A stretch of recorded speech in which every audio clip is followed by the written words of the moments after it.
बेळगाव येथील गणेशपूर परिसरातील ज्योतिनगर येथे शुक्रवारी एका वृद्धाचा मृतदेह परिसरातील विहिरीत आढळल्याची खळबळजनक घटना समोर आली आहे। मानवी आपत्कालीन बचाव पथक व स्थानिक पोलिसांच्या मदतीने मृतदेह बाहेर काढण्यात आला। मृत व्यक्तीची ओळख यशवंत कुराडे, वय वर्ष 85, राहणार रामघाट रोड, ज्योतिनगर, गणेशपूर अशी पटली आहे।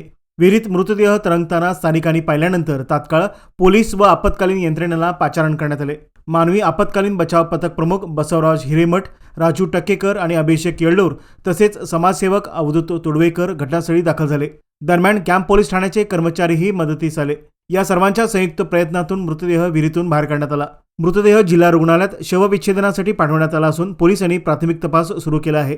सदर मृत्यू अपघाती आहे की अन्य कोणत्या कारणामुळे झाला आहे हे तपासाअंती स्पष्ट होईल असे अधिकाऱ्यांनी सांगितले। या घटनेमुळे परिसरात खळबळ माजली असून स्थानिकांनी रहिवासी भागातील विहिरीवर योग्य झाकण अथवा जाळी तसेच सुरक्षेच्या इतर उपाययोजना राबवण्याची मागणी प्रशासनाकडे केली आहे।